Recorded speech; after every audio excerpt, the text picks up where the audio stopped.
Remember the feeling of being hard stuck in a pretty low rank and then you come to your high elo friend and say, "Hey man, I wanna climb, I wanna get better, what do I do?" And they say, "You should play only one champion." And then you realize your rank doesn't meet your expectations. Why does that happen to you? In this video, I will help you to understand why playing one champion can hold you back massively on your improvement and climbing, so you can get the rank you ever wanted with this specific strategy that I'm going to show you in this video. And if you're new here, I'm Bizaiz. I've been coaching full-time for years now, and I made over 3,000 of people that use my coaching happy. And now I will tell you a story of a OneTrick Caitlyn that is hard stuck bronze that managed to get the desired rank. This guy right here, he was a bronze 1 player. He had 39% win rate and he was absolutely hard stuck. He didn't really know what he's doing wrong. He got so many people trying to actually help his gameplay, trying to actually help him to get better. Everyone was telling him, play only Kate, play only Kate, play only Kate. The moment when he comes to me and says, "Besides, I need your help, I want to get higher elo, I'm hard stuck bronze, what do I do?" And I saw that everyone was telling him to play only Caitlyn, but they were missing one key thing. He actually didn't understand the other champions of the game, didn't know the cooldown of the champion, didn't know the ranges of the other champion. And this is what I told him. I told him to play different champions on AD carry, some Ashe, some Varus, and some supports, especially engaged, but also enchanters. I told him to play Nautilus, Leona, to understand them better. And boom, he actually, this is a Platinum 4 player. Afterwards, he was hard stuck bronze 1. He took so many coaching sessions from other people. They didn't know how to diagnose what he was doing wrong, and he actually picked Platinum 1, very close to Emerald. So this is absolutely bonkers. Now don't get me wrong, OneTricking can have its advantages. It forces you to think critically about the game, it can improve your macro and decision making skills, and when you play just one champion, you don't have to focus on the mechanics or combos because you already have that muscle memory, right? That's simple. But there is a huge problem. Here is a catch. When the champion gets banned, you might even consider dodging, and if they take it away, well, you just feel like you just lost a significant part of your skill. That intense focus on one champion can seriously limit your playstyle. Yes, it can help you learn quickly, but it can also hold you back in significant ways. Let's take a look at the following example. Let's say you are a Lucian or a Draven main, right? You thrive on aggression and you know exactly when to go in for the kills. But what happens if you play a lane where, let's say you play Lucian, you have a Yuumi, and you face a Draven Nautilus? Does the normal aggression playstyle going for kills help you? No. Suddenly your usual playstyle is going to go from the going for kills, going aggressive, to just conserve HP, play slow, play safe. You need to adapt, you need to conserve just your resources and play for the late game. Guess what? If you've only played Draven and Lucian, which are two aggressive champions, you won't really know how to handle these situations when you have to play safe. So what do you have to do? You have to play some safe champions, you know, to actually get used to that playstyle. Let's say a Vayne, let's say a Twitch. And no, I'm not saying, oh, you know, I played 2 games on Vayne in Aram in the last 10 years and I have experience on Vayne. That doesn't really count as real experience. And the second example is, let's say you played Kog'Maw for, let's say, 500 games, right?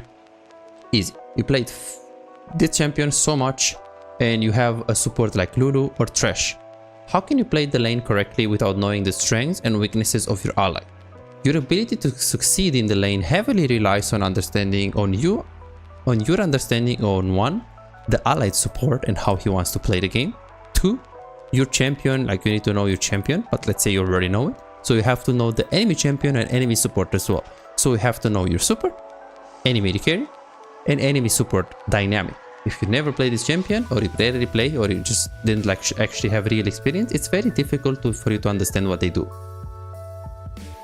Oh, yeah, besides, but it's so obvious. I have a Thresh. It's so easy. I know what he does. I don't need to play the champion to actually understand it. You know, I played Ezreal. It's so easy. You know, I already know what these people do. You know, I know his Q. I know he has an E.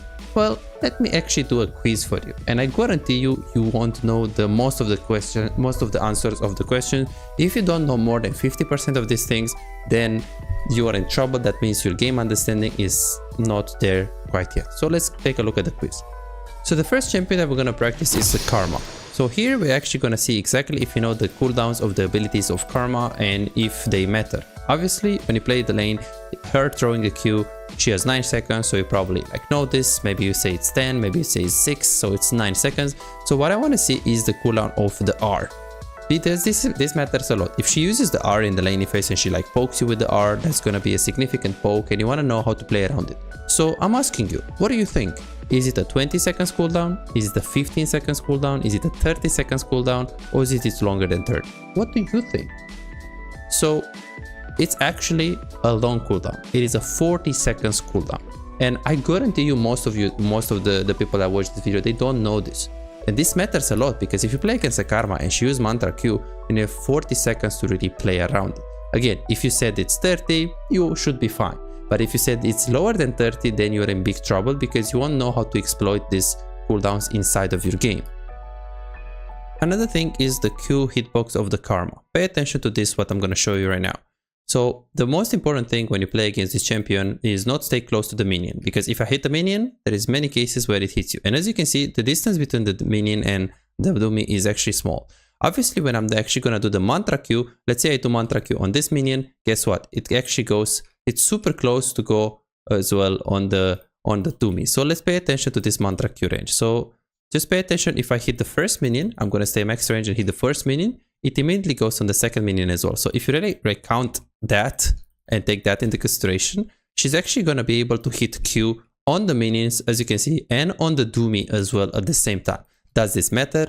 Absolutely it does, because if you play bot lane, you're going to get free poke. And if the guy actually knows how to play this champion, he's going to exploit this quite significantly. And as you can see, look, the guy is there, and there are many cases where I can just hit the mantra on the Q and I can exploit the hitbox on the other target, as you can see right here. Now we're going to experiment Thresh. How much do you think his Q is? Between 10 and 12 seconds, between 12 and 14, between 14 and 16, or longer than 16? Obviously this is important, because if he hits the hook, or if he, like, let's say he misses the hook in lane, you want to know how long you have the opening to actually walk up. So the Thresh hook at level 1 is exactly 18 seconds, okay? And obviously right here I also got a bit of a cooldown, so it's actually 19 seconds. So if you said 15, 14, 13, then obviously you are not knowing support. If you don't know Thresh, then that's already like a big red flag, because Thresh is one of the most played champion, so you definitely need to start playing support. So obviously if you hit the hook, how much do you think it's actually gonna lower the cooldown? Well, it actually lowers the cooldown with just 2 seconds. So I hit it, boom, it's 15 instead of being like around 17. So if you didn't know this, you are in big trouble. The next thing is Blitzcrank. What do you think? Is it a 10 seconds cooldown with the Q, 12 seconds to 14, 14 to 16, or do you think it's actually longer than 16? Well, it's actually really long. It is actually 20 seconds. Now again, it's 19 because I do have the cooldown reduction. So it's 19 seconds. You have lots of time to really play around this. Now it comes a more difficult one. It comes Pike. So I want you to actually tell me, what is the Pike cooldown? Do you think Q is 10 to 12 seconds? Do you think it is longer than 12 seconds? Do you think it's between 14 seconds and 16? Or do you think it's in the 19, 20 minutes, 20 seconds mark? Obviously, you need to know this, because if you don't know this, it's going to be kind of hard for you to really play the game against Pike, and most of the people actually struggle against Pike. So his Q is actually 10 seconds. And I guarantee you didn't actually know this. Maybe you know it, and I'm super happy if you do. But if you didn't know Thresh, if you didn't know Blitz, if you missed the Pike one, then that obviously means if you're going to play Vayne, you're going to play Twitch, you're going to play Jinx, you're going to play any immobile champion, and you're going to actually face these champions, you won't know how to play against them. You won't know the cooldowns, you won't know how to play around it, and then you're going to be like, oh shit, Pike is so broken. Well, that's a part of a reason why you're not actually knowing how to play against this champion, is because you haven't played like a small amount of games on that specific champion. Now we're going to go on to the Swain. How much do you think his E is? 5 to 6 seconds, 6 to 8 seconds, 8 to 10, or longer than 10? Well, it is actually exactly 10 seconds. But what I want to display you right here in this video is that obviously if you play against Swain and you know his cooldown, it's going to be helpful. But you also need to know something else. If I'm going to actually throw an E on the target, so you need to know the max range first of all to begin with. So the max range is quite counterintuitive if you ask me. This is not the max range, right? this is not the max range, this is not the max range, this is not the max range. If I use it, obviously it is going to be, okay, that is very much the max range. And if you don't really know, if you didn't really like play the champion, like look, it's pretty huge, as you can see, right? It's pretty huge. But the problem is that there is many cases where I can like miss it intentionally.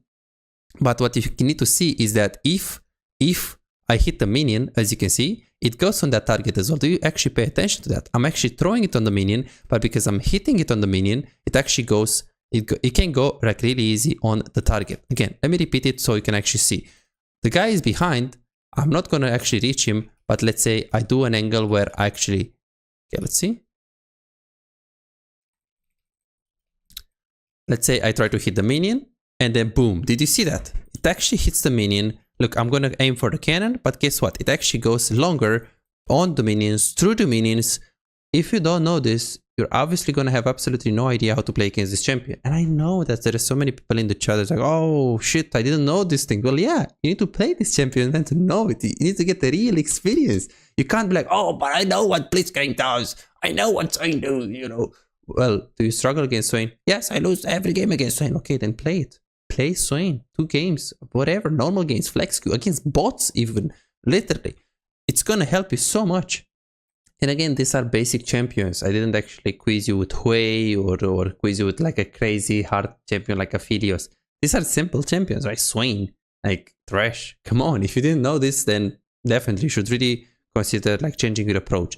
Then we're gonna actually see the Lulu knock-up on the ultimate. So obviously, as you know, if I like stay extremely close on the target and I ulti, my ulti like knocks him up. But what I want to ask you is that, okay, that's simple, right? I know this one, it's simple. No, I want to ask you about the range of the ultimate. Like how small or how big is the knock up? So now, obviously, if I'm going to ulti, I will knock him up. But I want to ask you, if you're like right here, can you knock up still? Because if you play Alistar, you have to be super close to the target. And now I gave you a spoiler, like super close to the target. You have to be really close to Q or even like this, right? On Lulu, can I hit this one if I ulti myself? Can I actually knock up? You might say, oh yeah, of course, this one. Okay, what about this one? Can you really knock up from here, this range? Well, I don't know. But what about this one? Can you really knock up? Well, you can see you can. Like, if you haven't played Lulu, you don't know this. You're like, oh shit, yeah, I didn't know. Well, yeah, and it's actually a bit bigger than this. Look at this. Do you see how big it is? Do you see it? It's crazy big. Look, it is crazy big here. Like, I think this is the range. Yeah, look, pay attention to this. Like, this is the range that you can knock up. Okay, now I'm looking like a big fat guy, or like a big fat Lulu. But like, this is the range. Pay attention to this. I couldn't, you didn't know this, right? You didn't know this. And there is so many things like this. And we're talking about Lulu. It's so easy. It's so simple champion. It's not a new champion. Imagine I will ask you about like absolutely, you know, Kiana or this, you'll 100% not know it. Now I'm going to show you the Seraphim. I want you to tell me the ultimate range, okay? So tell me if you think this hits right here. Okay, let me actually go a bit more far. Okay, do you think this hits? You're probably going to say, oh yeah, well, he wouldn't ask me if this doesn't hit. Well, yeah, true, it does hit. What about this one? Do you think it hits? What about this one? Do you think it hits? Do you think this one hits? You're probably going to say, oh, I think that doesn't. Okay, then I'm going to go a little bit more back. And you're going to be like, oh, I think that doesn't. Okay, really? You're sure it doesn't hit? You're sure it doesn't hit? Pay attention to my champion and pay attention to my positioning. You're sure it doesn't hit? How in the world are you gonna know this in the game, that this is the max range? And yeah, AD carry is a game about inches, really. This is the range. And guess what? The ultimate actually extends on the people that you're actually using. So same thing, look, boom, boom, boom, boom, boom, and it goes to Africa. Do you see that? Do you see that? And guess what? It actually extends on the allied champion as well. So if you ulti the enemies, it will extend on the allied champion as well. Look, if you ulti the allied champions, it will extend as well. Do you see that? Did you see that? Again, if you don't know this, this might be the reason why you're hard stuck on AD carry. You don't know. And this is just some niche things. But this is a big thing. This is a big deal. This means you need to start playing support. You need to start playing support. How do you do it? Well, you can do it in normal games. You can do it in flex queue. You can do it in anything you want. You can also play other different AD carries, because if you don't know these things about the allied support or the enemy support, you might also have some things like Ezreal or Aphelios or, you know, Twitch maybe give it a try. Play 2 games, maximum 3 games on each champion of the AD carry or of the support, and it's going to help you so massively. And what I do usually is I simply go on UGG, very simple. I try to go to the tier list here, and I try to bot or like support, do pick rate, and I try to play Lulu 2-3 games, Thresh 2-3 games, Rel 2-3 games, and I play the most common. Let's say I'm in gold, boom, I select gold, I place the most common picks in my rank. It's that easy, really, and you can learn support because you can see probably that you're not actually on the right path. And speaking about right path, if you truly want to get better in the game and you feel like you're stuck, you feel like you can't really improve. I coach over 3,000 people. We have here people that got from silver to diamond. We have people that got in a week from emerald to diamond with the coaching session. This guy got from silver to emerald 4 in 1 month time. So if you haven't tried coaching session, you truly want to improve, you feel like nothing works for you, definitely go ahead to pizzazz.com, book your coaching session. If you're serious about winning, you have to absolutely try this coaching session. It's absolutely amazing. This guy was gold 4 before booking coaching session. 1 year and a half it took him to get from gold 4 with the coaching session to grandmaster 800 LP. So if you truly want to get better in the game, absolutely go to pizzazz.com, book your coaching session, and let's start improve together. So if you didn't know some of these things about the cooldown, you shouldn't be really worried about it. But if you thought, if you didn't know most of the things, or let's say you thought Thresh is from 12 to 15 seconds and it's actually 19, if you thought Blitzcrank is 16 and it's 20, then you're in big trouble because you are wrong by a huge margin, right? And there is a big lack of understanding about support. So if you don't know about the ranges, the cooldowns by a huge margin, this matters a lot, right? Because I want to play around the ability. And I'm not saying about the complex stuff like, okay, the E of the Brom gives movement speed, or, you know, you should think about the Alistar passive as a source of, you know, have sustain when you play with Alistar. Challenger players, some of them, they don't think about these things, but they think about the basic things, and the basic things you need to have them, which is what I showed you right there, the range, the cooldowns and everything. Because some people, they don't know that the Leona E is a root that is 0.5 seconds, the Q is a stun of 1 second, you know, the fastest hook in the game is Pike, and when you hit the hook on Thresh, it reduces with 2 seconds the ability.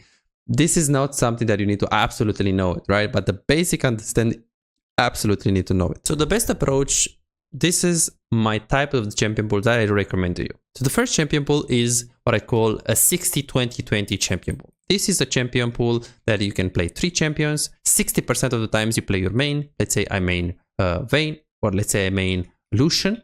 And then 20% of the times I pick a situational pick like Xayah, and the other 20% of the times I pick like a pocket pick, let's say Samira, right? Easy. 3 champions. So usually I recommend 3 champions. You can play minimum 3 hours per day. If you don't play minimum 3 hours per day, you shouldn't really be worried about playing 3 champions. It's good because it's well-rounded. So obviously you can pick, ideally, you can just have the 60% champion. You can have it as like a blind pick or like a good pick into kind of anything like an Ashe or a Jinx, or even a Varus or a Kai'Sa, but I don't really recommend Kai'Sa for like lower than diamond because she has super hard combos. But definitely if you play minimum 3 hours per day and you're above emerald, I do recommend you this 3 champions approach. If you are below emerald, I do recommend you the 80-20 champion pool. So 80% of the time you play your main, and 20% of the times you have a counter pick. So let's say Ashe Xayah could be you know, a good champion pool, because Ashe, you play most of the cases, she's going to help you to learn the game, and Xayah, she's going to help you, you know, to have a counter pick. It's good, it's absolutely fine, you can do that, no problem. 80-20% champion pool is good for most of the people. If you have less than 3 hours per day, maybe play 2 hours, this is a super good champion pool for you to actually improve. And then the third champion pool is the OneTrick champion pool. You play only one champion specifically, but you need to play minimum 15% of the time that you really play the game. You need to play on different champs. So first, if I play only Samira, 15% of the time, let's say I play, 10 games per week, then a game or 2 per week, I need to play 1 new AD carry and 1 new support. Ideally 2 games per week. Obviously, if you can play more, that's really good. Like if you can play every 3 games you play on Samira, or every 3 to 4 games on Samira, you play 1 different AD carry, and then you try to swap to the 1 different support. And you do the approach where you go on tier list, on UGG, and you try to play different champions as you play Samira. There are very few people in this game that are one trick pony. They climb to challenger, they climb very hard, they climb significantly, they climb consistently without actually doing this approach that is going to allow them to learn more about the game. So be very careful with how you play, what champion pool you're doing.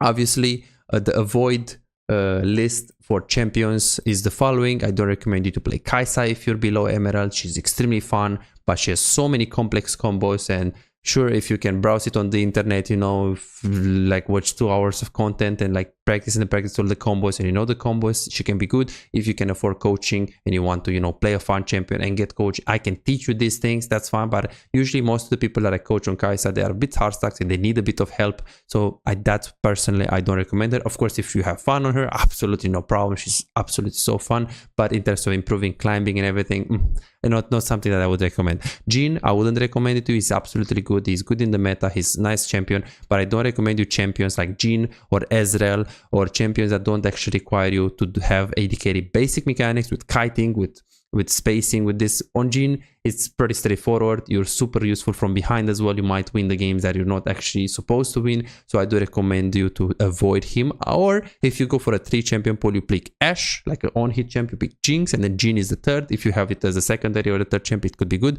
Jinx is something that I recommend. Ashe is something that I recommend. Ezreal, don't. Okay, if you're below Emerald, I don't personally recommend him. He's super fun and everything, but again, if you really want to improve, I wouldn't consider him. Miss Fortune is an amazing champion. Lucian is an amazing champion. Vayne is decent, not so good in the meta, but decent.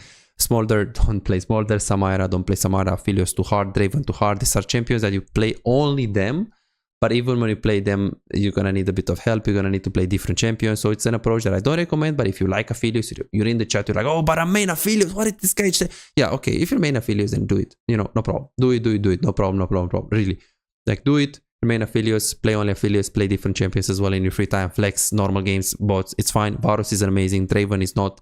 I don't recommend you Kog'Maw. Xayah is recommend you only as second or third champion, because she's only good if they have lots of melees and lots of champions that jump on you. Tristana, decent, but not so good in the meta. Kalista, don't play. Zeri, not recommending her. Twitch, fine as a secondary, but not really. Sivir, don't play Sivir, only secondary or third champion, because Sivir, she's gonna develop bad patterns too. You're gonna keep pushing waves, you're gonna have 10 farm per minute, do 0 damage in the game, you're never gonna group with your teammates.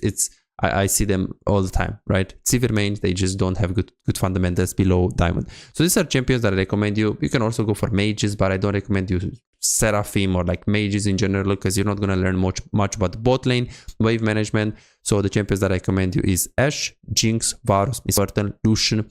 These are gonna allow you to learn the fastest way, and Jinx and Ashe being also the best in the meta at the moment from these champions. So this is it, guys. Thanks so much for watching. Hope you enjoyed, and hope to see you in the next video. Bye bye, guys.